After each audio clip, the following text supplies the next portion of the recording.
रहमानिर्रहीम अस्सलाम वालेकुम। 6.11 एक्सरसाइज के 7 क्वेश्चन मैंने आपको प्रीवियस लेक्चर में करवाया और क्वेश्चन नंबर 8 आपकी असाइनमेंट थी जो कि हूबहू क्वेश्चन नंबर जो 7 है उन्हीं स्टेप्स पे होता था। अभी क्वेश्चन नंबर 9 और 10 इनकी जोड़ी है, यानी दोनों क्वेश्चन बिल्कुल 110% एक जैसे हैं। क्यों, कैसे, मैं आपको बताता हूँ कि इसमें देखें 2 क्रॉस 4 क्रॉस 7 एक टर्म बन गई, प्लस 3 क्रॉस 6 क्रॉस 10 दूसरी टर्म बन गई, प्लस 4 क्रॉस 8 क्रॉस 13 ये तीसरी टर्म बन गई। इनका सम है एंड सो ऑन। हमने इनका nth टर्म तक सम फाइंड करना है। So simple. इस तरह के क्वेश्चंस हम पहले भी कर चुके हैं। क्वेश्चन नंबर 1, 2, 3 एंड 4 को अगर हम देखें तो यहाँ दो वैल्यूज़ का सम था, यानी दो जो थी वो ज़रब हो रही थी। इधर अगर हम देखें तो फ़र्क इनमें और पहले 4 क्वेश्चन में ये है कि क्वेश्चन नंबर 9 एंड 10 में 3 वैल्यूज़ प्रोडक्ट हो रही हैं, फिर सम हो रहा है, फिर 3 प्रोडक्ट हो रही हैं, फिर सम हो रहा है। सिमिलरली क्वेश्चन नंबर 10 में पहले 3 वैल्यूज़ मल्टीप्लाई हो रही हैं, फिर सम, फिर 3 मल्टीप्लाई, फिर सम, फिर 3 मल्टीप्लाई और सम। तो इसमें मैं क्वेश्चन नंबर 9 आपको करवा रहा हूँ, बिल्कुल वही कॉन्सेप्ट है। उधर 2 सीक्वेंसेस बनती थी, यहाँ पे 3 सीक्वेंसेस बन जाएंगी और फिर तीनों की nth टर्म हम जनरल फाइंड करेंगे, फिर देखेंगे कि उस पर फार्मूला कौन सा लगता है। चलें जी, क्वेश्चन नंबर 9 मैं लिखता हूँ पहले बोर्ड के ऊपर, उसके बाद हम इसको सॉल्व करते हैं।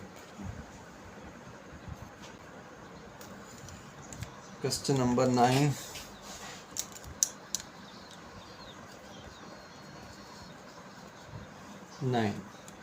2 क्रॉस 4 क्रॉस 7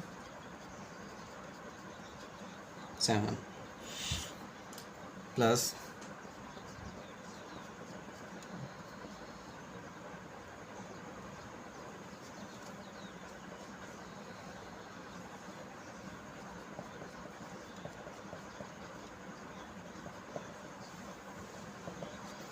ओके जी, ये हमें क्वेश्चन दिया गया है। इस क्वेश्चन को हमने यानी इन सीरीज़ को हमने nth टर्म तक सम करना है और उसकी जनरल फॉर्म निकालनी है जिसके अंदर n इन्वॉल्व हो।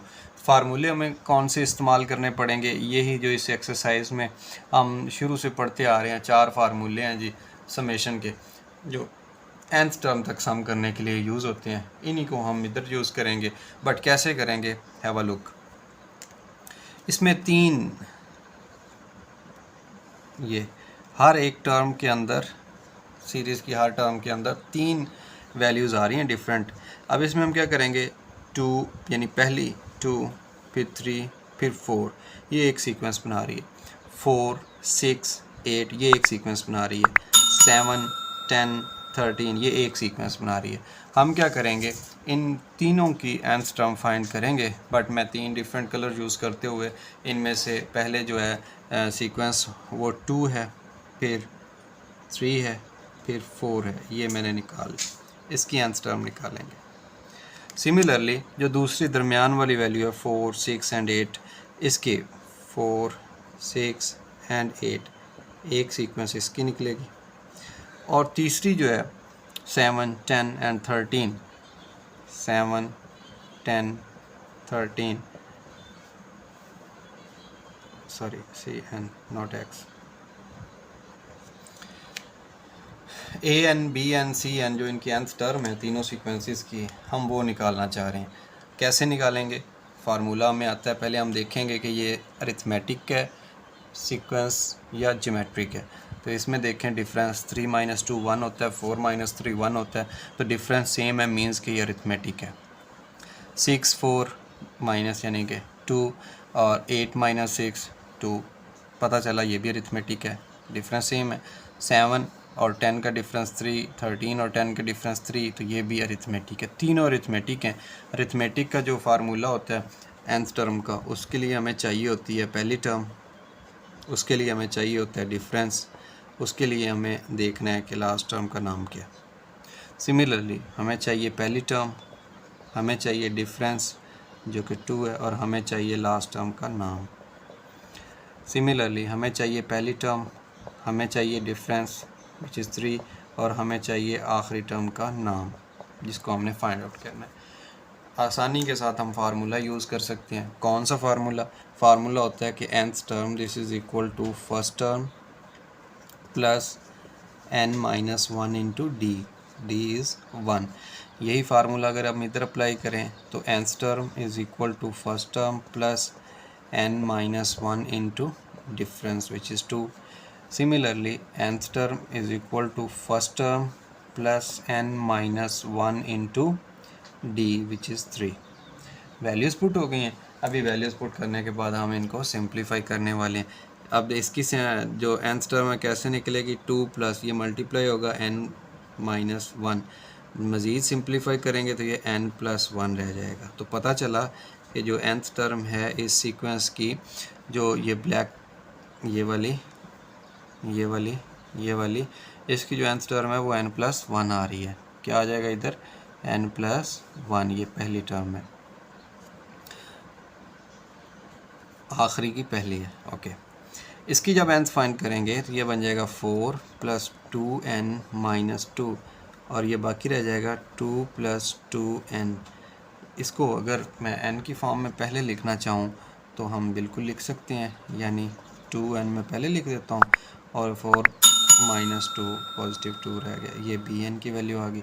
इसी तरीके से अगर हम देखें cn की वैल्यू, ये आ गया 7 और ये प्लस 3n और ये माइनस 3, तो ये बन गया 3n पहले लिख देता हूँ प्लस 4 भी बाद में लिखता हूँ। तो ये क्या था? ये थर्ड जो थी cn, थर्ड सीक्वेंस है, उसकी nth टर्म आ गई।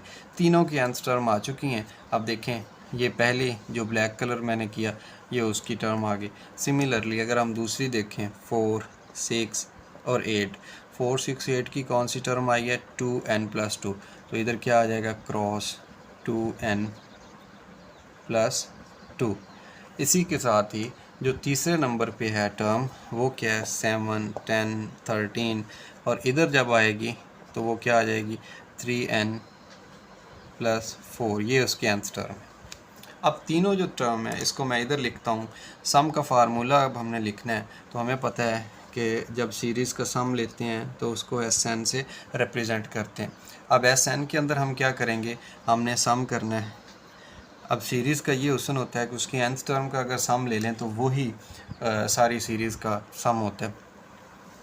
कि इसकी nth टर्म कौन सी बनी थी? वो बनी थी n plus 1 into 2n plus 2 into 3n plus 4।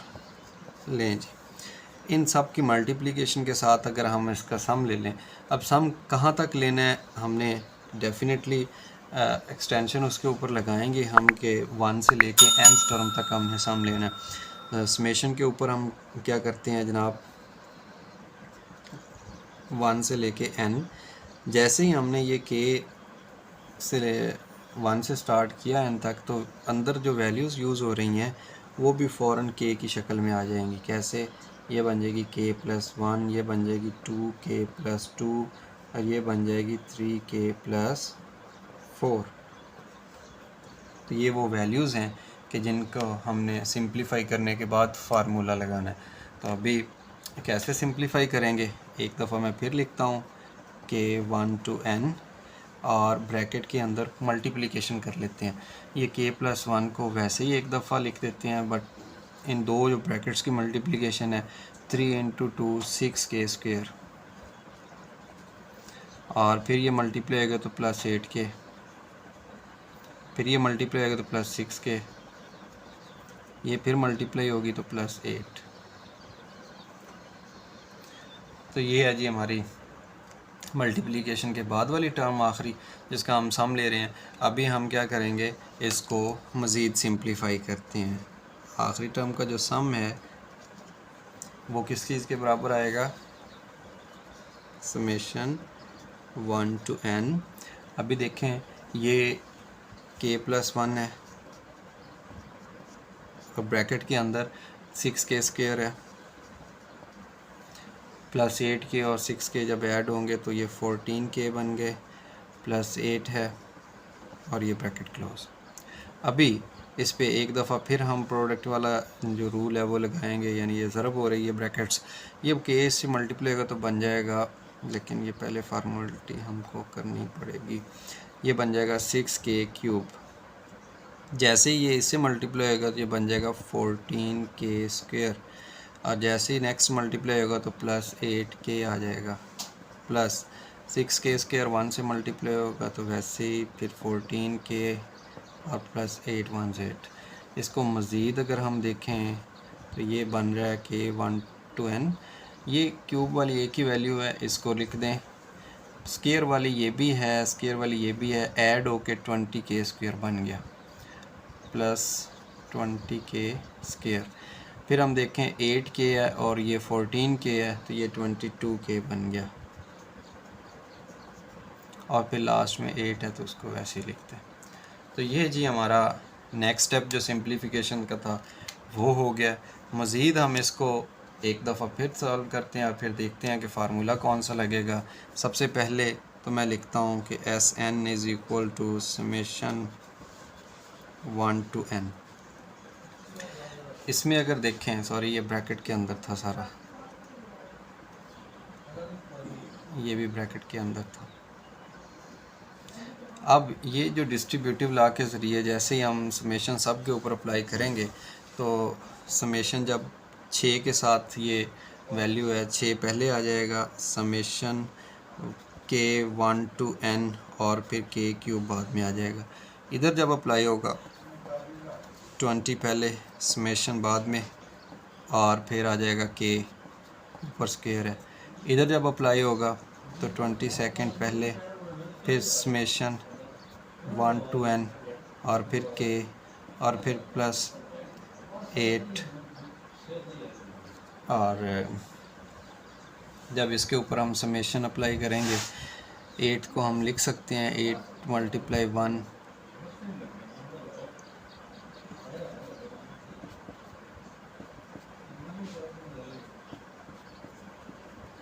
ऐसे,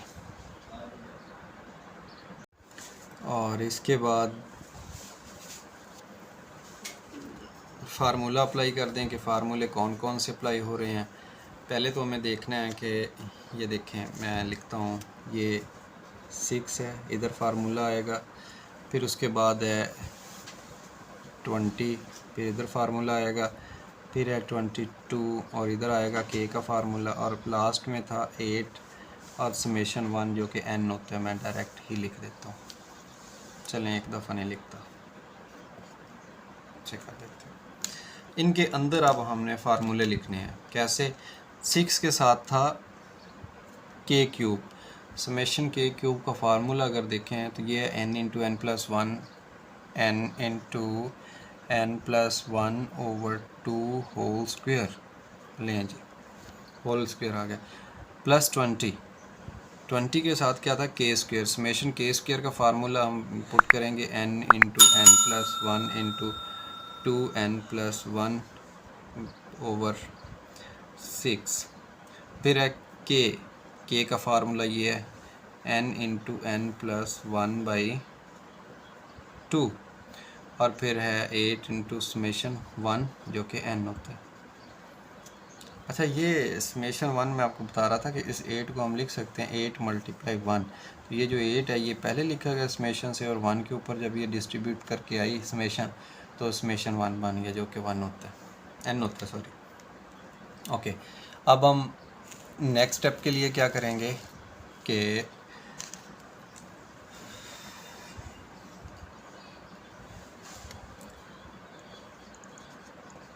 nth टर्म का सम, ये देखें जी 6 को हम, ये होल स्क्वायर था तो ऊपर वाले का स्क्वायर ऊपर आ गया, 6 को एक दफ़ा ऐसे लिखते हैं, ऊपर वाले का स्क्वायर आएगा n² × n+1 whole square over 4, लें जी। इस ये होल स्क्वायर था, क्यूब था, क्यूब के ऊपर होल स्क्वायर होता है तो ये होल स्क्वायर था, ओपन कर दिया। इसी के साथ ही 20 है, इसके ऊपर स्क्वायर नहीं है तो इसको हम कैंसिल कर सकते हैं, 2 3 6 2 10 20, तो ये बस बन गया 10n × n+1 × 2n+1/3 प्लस उसको अगर देखें हम, ये 22 है, इससे कैंसिल हो रहा है, बाकी 11 रह गया। ये बन गया 11n into n plus 1 over nothing, over 1 रह गया, बाकी चलें। इधर आ गया 8n, इसका बटा नहीं है तो इसका बटा 1 होगा। लें जी, जस्ट एलसीएम रह गया, इसका हम एलसीएम फाइंड करेंगे और इसी के साथ ही हमारा जो क्वेश्चन होगा वो ख़त्म हो जाएगा। बट इसको अगर सिंप्लीफाई कर लें तो ये बन गया 2 और ये बन गया 3। तो अब इसके बटे में 2 है, 3 है, 1 है, इनका एलसीएम क्या आ जाएगा? 6 आ जाएगा। एलसीएम 6 आया, 2 को हमने इस पे डिवाइड, 6 को 2 पे डिवाइड किया, 3 जो अब आया, 3 ऊपर मल्टीप्लाई होगा तो 9n square into n square plus 1 plus, इसको ओपन कर रहा हूँ मैं, 2n स्क्वायर को ओपन भी कर दिया साथ में। ये क्या है? 3 2 आएगा, 2 को ऊपर अगर हम मल्टीप्लाई करें तो बन गया 20n, 20n भी है और साथ में इसको इससे मैं मल्टीप्लाई भी कर देता हूँ। ये बन गया 2n square plus n plus 1, okay, plus इसको जब 6 जवाब आ जाएगा, 6 को ऊपर मल्टीप्लाई किया तो 66n इंटू n प्लस 1 और ये बन गया 648 और ये साथ में n आ गया। जस्ट सिंप्लीफिकेशन है मज़ीद भी इसकी, कि ऊपर वाली वैल्यूज़ जो हैं उनको हम अंदर मल्टीप्लाई करेंगे, डिस्ट्रीब्यूट करेंगे और फिर उनके बाद सॉल्व कर लेंगे। कैसे? 9 into 1 9n power 4 plus 9n square plus 18n cube plus 40n cube plus 20n square plus 20n plus 66n square plus 66n plus 48n। तो ये सब की मल्टीप्लिकेशन हो गई। अब हमने इसमें से जो सेम पावर वाले हैं उनको इकट्ठा कर लेना है और बाकियों को एक साइड पे कर देना है। कैसे इकट्ठे होंगे देखें।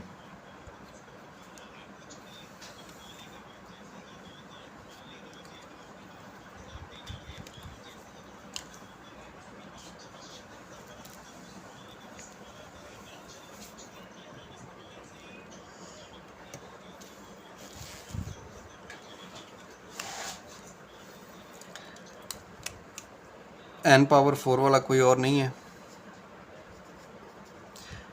n square n square n square n square को कॉमन ले लें। ये बन गया 20 और 29 and 66, 29 and 66 95 n square. Similarly n cube और नहीं है कोई, 40 प्लस 58, 40 प्लस 18 58 n क्यूब। ये वैल्यू जो यूज़ होगी मैं आइडेंटिफाई कर लूँ ताकि अगेन यूज़ ना हो जाए। 20 plus 66 66 76 and 86 and 48 86 and 48 4 and 134।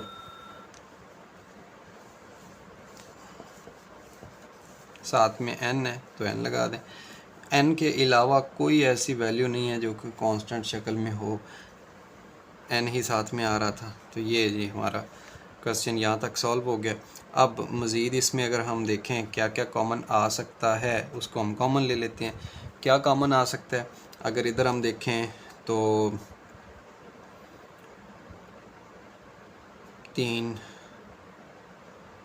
ये 3 पे नहीं कैंसिल होता,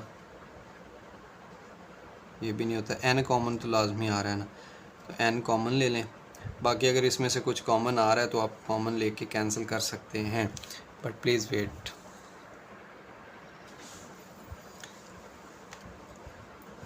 n कॉमन आ गया, नीचे से 6 आ गया, बाकी क्या रह गया? n कॉमन चला गया, बाकी इधर रह गया n पावर 3 रह गया। इधर से n कॉमन है, चलें पहले इसको कर लेते हैं क्योंकि ये पावर 3 थी, बाकी 2 रह गई। इसमें पावर 2 थी, बाकी 1 रह गई और इधर पावर n 1 ही था, तो 134 अकेला रह गया।